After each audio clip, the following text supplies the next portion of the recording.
പല ആൾക്കാരുടെയും സംശയമാണ് ഈ ആത്മീയ ജീവിതത്തിൽ സെക്സ് ഒഴിവാക്കേണ്ട ആവശ്യമുണ്ടോ എന്നുള്ളത്. പല കുടുംബങ്ങളിലും ഇതുമായിട്ട് ബന്ധപ്പെട്ട് പല തർക്കങ്ങളും ഒച്ചപ്പാടും പ്രശ്നങ്ങളൊക്കെ നടക്കുന്നുണ്ട് ഭാര്യ ഭർത്തൃ തമ്മിൽ. കാരണം ഭാര്യ കുറച്ച് ആത്മീയ ജീവിതം ആഗ്രഹിക്കുന്ന ആളായിരിക്കും. അപ്പോൾ ഇതേപോലെ ഓരോ വ്രതങ്ങൾ, തിങ്കളാഴ്ച വ്രതം, ചൊവ്വാഴ്ച വ്രതം, ശനിയാഴ്ച വ്രതം, അങ്ങനെ ഓരോ വ്രതങ്ങൾ അനുഷ്ഠിക്കുന്നു, ജപങ്ങൾ ചെയ്യുന്നു, ധ്യാനം ചെയ്യുന്നു, ഈ സെക്സ് പയ്യെ ഒഴിവാക്കുന്നു. അപ്പോൾ സെക്സ് ഇതിന് പാടില്ല എന്നുള്ളൊരു തെറ്റായൊരു നോളജ് എവിടെ നിന്ന് അവർക്ക് കിട്ടിയിട്ടുണ്ട്. പിന്നെ ചിലപ്പോൾ അവർക്ക് അതിനോട് താല്പര്യമില്ലാണ്ടായി കഴിയുമ്പോൾ അത് ഒഴിവാക്കാനായിട്ടുള്ള ഒരു തന്ത്രമായിട്ടും സ്ത്രീകളത് പ്രയോഗിക്കാറുണ്ട്. അങ്ങനെ ഞാൻ മനസ്സിലാക്കിയിട്ടുണ്ട്.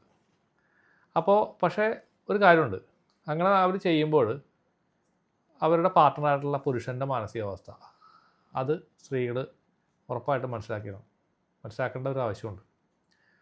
അങ്ങനെയാണ് ഈ പരസ്ത്രീ ബന്ധം വരുന്നത്.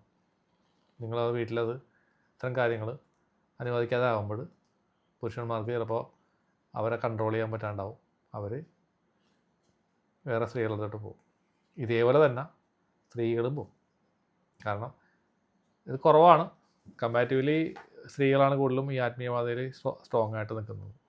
പുരുഷന്മാർ കുറവാണ്. പക്ഷേ പുരുഷന്മാരും ഇതുപോലെ ചെയ്യുന്ന പുരുഷന്മാരെ ഞാൻ കണ്ടിട്ടുണ്ട്. അവർ വീട്ടിൽ വന്നു കഴിഞ്ഞാൽ, ജോലിയും കഴിഞ്ഞ് വന്നു കഴിഞ്ഞാൽ ഉടനെ തന്നെ ജപങ്ങളാണ്, ധ്യാനമാണ്, അതും കഴിഞ്ഞാൽ കിടന്നുറങ്ങും. പക്ഷേ അപ്പർ സൈഡിൽ വികാരവും വിചാരമുള്ള ഒരു സ്ത്രീ ഉണ്ടെന്നുള്ള ചിന്ത പുരുഷന്മാർ മറന്നു പോകുന്നുണ്ട്. അപ്പോൾ ഇത് പല കേസുകളും ഞാൻ എൻ്റെ അടുത്ത് വന്നിട്ടുണ്ട് ഇങ്ങനത്തെ. അതുകൊണ്ടാണ് ഞാനിത് എടുത്ത് പറയുന്നത്. അപ്പോൾ അതുകൊണ്ട് നിങ്ങളിതുപോലെ പൊട്ടത്തരങ്ങൾ ചെയ്യാതിരിക്കുക. ആത്മീയ ജീവിതത്തിന് സെക്സ് എന്ന് പറയുന്നത് അത് ചെയ്യുന്നതുകൊണ്ട് ഒരു തെറ്റുമില്ല, അതുകൊണ്ട് ഒരു കുഴപ്പമില്ല. അതുകൊണ്ട് നിങ്ങൾക്ക് ചെയ്യാതിരുന്നതുകൊണ്ട് നിങ്ങൾക്ക് പ്രത്യേകിച്ച് ഒരു ഗുണവും കിട്ടത്തില്ല. അത് സന്യാസികൾക്ക് പറഞ്ഞിട്ടുള്ളതാണ്. നിങ്ങൾ സന്യാസികളല്ലല്ലോ. സന്യാസികളാണെങ്കിൽ നിങ്ങൾക്ക് കല്യാണം കഴിക്കേണ്ട ആവശ്യമില്ല. നിങ്ങൾക്ക് നേരെ കാട്ടിലോ ഗുഹയിലോ പോയിരുന്ന് സന്യാസിയുടെ രൂപത്തിലങ്ങ് ഇരുന്നാൽ മതി. കുടുംബത്തിലേക്ക് ഇത്തരം ആളുകൾ വരാതിരിക്കുന്നതാണ് നല്ലതെന്നുള്ളതാണ് എൻ്റെ അഭിപ്രായം. അത് കേൾക്കുമ്പോൾ നിങ്ങൾക്ക് രണ്ടഭിപ്രായം തോന്നും, പക്ഷേ എൻ്റെ അഭിപ്രായം ഞാൻ പറയും. കാരണം ഇതാണ് റിയാലിറ്റി ആയിട്ട് എനിക്ക് തോന്നിയേക്കുന്നത്. ഒരുപാട് കുടുംബങ്ങളിൽ ഈ വിഷയവുമായി ബന്ധപ്പെട്ട് പല പ്രശ്നങ്ങളും നടക്കുന്നുണ്ട്. എല്ലാവരും ഇതൊന്ന് നല്ലോണം ആലോചിച്ച് നോക്കുക.